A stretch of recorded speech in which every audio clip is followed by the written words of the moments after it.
የግጥሜ ርዕስ ወላሂ ቦረና ይለያል የሚል ነው አይደላችሁ? መርሐበን።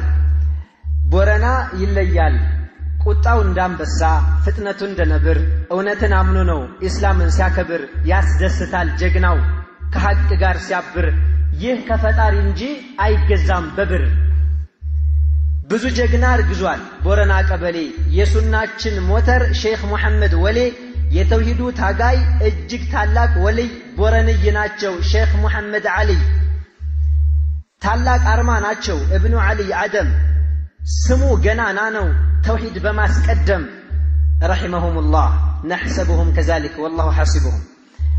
ዛሬም ጎበዝ አለ ትጥቁ የማይላላ ልጓማ ቲርቲራ ሻፊና ከላላ አለን የእስላም ልጅ እውነት ለመናገር ከቆላ እስከ ደጋ በቦረና ደገር ነቃቅሎ የሚጥል የጽመትን መዥገር በአደብ በስርዓት በድምፀ መረዋ ቢድዓን ሰብክ ለሱና ሲሰዋ የሱና ወጣቶች ጀግና ለንገረዋ።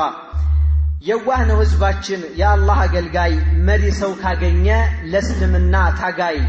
አዎ መሪ ሰው ካገኘ ለእስልምና ታጋይ ጀግና ነው ህዝባችን የኢስላም አገልጋይ።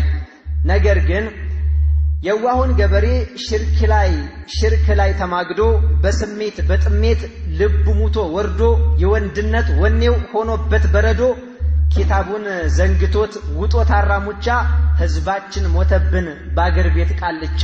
ምን ይሻለናል? የቀራው ቁርአን ሆነበት ቃል ብቻ እንዴት ይሁን?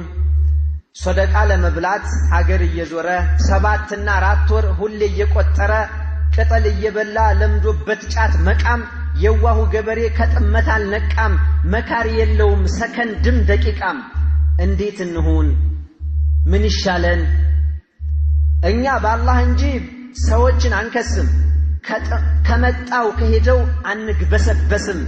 የጥመት ቡድኖች ፊታቸው ቢከስም የሱና ሰባኪው መስጅዱ ቢፈርስም አብሽር ተውሂዳችን ክብሩ አይደፈርስም ኢንሻአላህ።